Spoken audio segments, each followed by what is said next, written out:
எனது உயிரினும் மேலான இந்த திருநாட்டின் தமிழ் பெருங்குடி மக்களே, தயாரிப்பாளர்களே, பத்திரிகையாளர்களே, தயாரிப்பாளர் சங்கத்தின் செயலாளர்கள் அம்மா கிரியேஷன் சிவா அவர்களே, மாருதி ராதாகிருஷ்ணன் அவர்களே, உபதலைவர் தேனப்பன் அவர்களே, கதிரேசன் அவர்களே மற்றும் கவர்ச்சியான நடிகர் விமல் அவர்களே,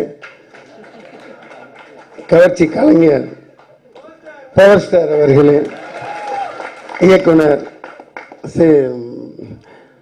சீனு ராமசாமி அவர்களே, சீமானின் அன்பு தம்பி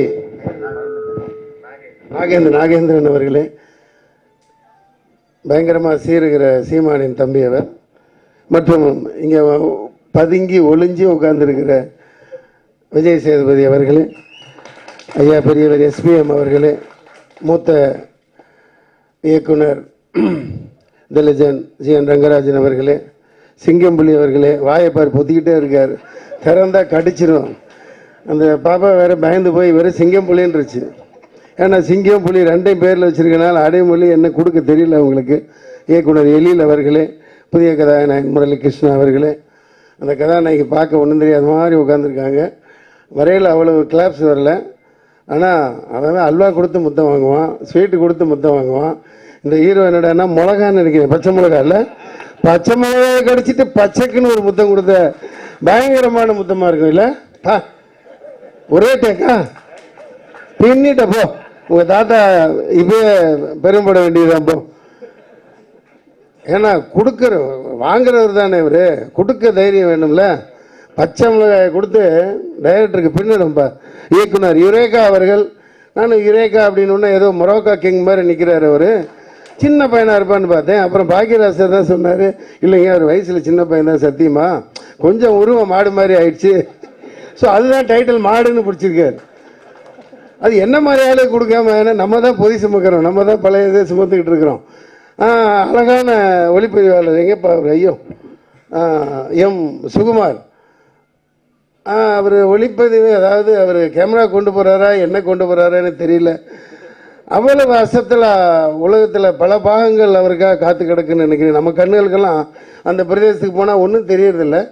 அதில் உள்ளே பூந்து போய் உண்மையிலேயே அவருடைய எம் சுகுமார், அந்த மைனா கும்கி, இந்த படமும் மிகப்பெரிய பேர் சொல்லும், ரசிகர்களுக்கு பயங்கர ஒரு விருந்தா அமையும். எம் சுகுமார் ஒளிப்பதிவாளர், அவருக்கும் நடிகர் அசோக் அவர்கள் அனைவரையும் வரவேற்கிறேன், வாழ்த்துக்கள். இந்த படத்தின் தயாரிப்பாளர் பரமராஜ் அவர்கள் வெளிநாட்டிலிருந்து வந்து கோடிக்கணக்காக போட்டு இந்த படத்தை எடுத்திருக்கார்.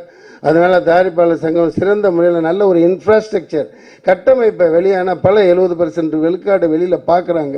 நம்ம 100 ரூபா கம்மியாக கொடுத்தாவே பெப்சி தொழிலாளியை வந்து திட்டுறாங்க ப்ரொடியூசர் சில நேரத்தில். ஆனால் அப்படி இருக்கையில் கேரவனில் புது படமாக போட்டு பார்க்கப்பட்டுக்கிட்டு இருக்கு. அதெல்லாம் ஒரு வரைமுறை கொண்டு வர வேண்டிய தாழ்மையுடன் கேட்டுக்கொள்கிறேன்.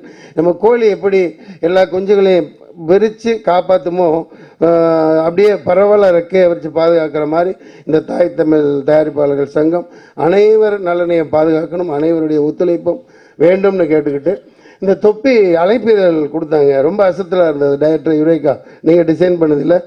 இந்த தாயத்து ரொம்ப ரொம்ப அசத்தல். தாயத்தில் எப்படி சக்திகள், அந்தந்த அம்மன் சக்திகள், தர்கானா, அந்த இதெல்லாம் அந்த சில ஐதியங்கள்லாம் இருக்கு இல்லையா, உள்ள திணிச்சு தாயத்து கட்டுற மாதிரி. எங்கப்பா அது லத்தியை கொடுங்கப்பா, லத்தி எங்கப்பா, ரொம்ப நல்லா இருந்துச்சுப்பா. லத்திக்குள்ள தொப்பியை திணிச்சு நல்ல அசத்தில் எடுத்து, இப்போ நாக்பூர்லேருந்து இட்டார்சி போனீங்கன்னா அந்த மாதிரி லத்தி மாதிரியே இருக்கும். உருவனா கத்தி வரும் வெளியே. அதில் ஒரு சிக் ஃபேமிலி வந்து ரொம்ப வருஷமாக அங்கே பல குடும்பங்கள் வரை அசத்தில் உள்ளுக்குள்ளே அந்த கத்தியெல்லாம் செஞ்சுட்டு இருக்காங்க. அந்த மாதிரி அவர் நல்ல புத்தியை தீட்டி நல்ல இந்த லத்தியை படைச்சிருக்கார் இயக்குனர். Very good. இது கையில் வந்தாவே ஒரு பவர் வந்துடுது இல்லையா? ஸோ இந்த ரொம்ப நல்லா வடிவமைச்சிருக்கார் அந்த இயக்குனர். இது 3வது படம், மிகப்பெரிய ஒரு வெற்றி அடையும், நிச்சயமாக வெற்றி அடையும். நான் தொப்பின்னு பேரே பார்த்தீங்கன்னா உலகத்திலே ஒரே ஒருத்தர் தான் தனக்கு தானே தொப்பி போட்டுக்கிட்டார், எம்ஜிஆர். மற்றவங்கெல்லாம் மற்றவங்களுக்கு தொப்பி போட்டுட்டு தான் இருக்காங்க. அதில் பல ஆயிரக்கணக்கான சொல்லிக்கிட்டே போகலாம். பலர் போட்டுக்கிற தொப்பி, நம்ம தமிழ்நாடு போலீஸ் தொப்பி ஒரு மாதிரி இருக்கும், பாண்டிச்சேரி தொப்பி ரொம்ப பெருசாக இருக்கும், 2 கிலோ அரிசி பருப்பு பழங்கணும் எல்லாம் உள்ளே வச்சுக்கலாம். நம்ம ராதா பிஆர்ஓ போட்டிருக்கிற தொப்பி நைட்டு தூங்கிலே போட்டுகிட்டே தூங்குவார், கழட்ட மாட்டார். அந்த மாதிரி பல தொப்பியை வகைப்படுத்தலாம். அதனால் இந்த தொப்பிங்கிறது சாதாரண தொப்பி அல்ல. இந்த தொப்பி எல்லாத்தையும் போய் சேரணும். இந்த தயாரிப்பாளர் பெரிய அளவில் சம்பாதிக்கணும். அதுக்கு உண்டான நம்ம இண்டஸ்ட்ரி எல்லாம் பாடுபட்டு இந்த படத்தை வெற்றி படமாக அமைக்கணும்னு சொல்லி இந்த பாப்பா ஐஸ்வர்யா கிரிஷ் நல்லா வர்ணனை செய்கிறாங்க. புதிய வரவாக இருக்காங்க. நம்ம நல்லா போட்டு தாக்குறாங்க, நல்லபடியாக வரவேற்கிறாங்க. அதிக நேரம் நான் எடுத்துக்க விரும்பலை. உங்கள் அனைவருக்கும் நன்றி கூறி விடைபெறுகிறேன். நன்றி நன்றி நன்றி, வணக்கம்.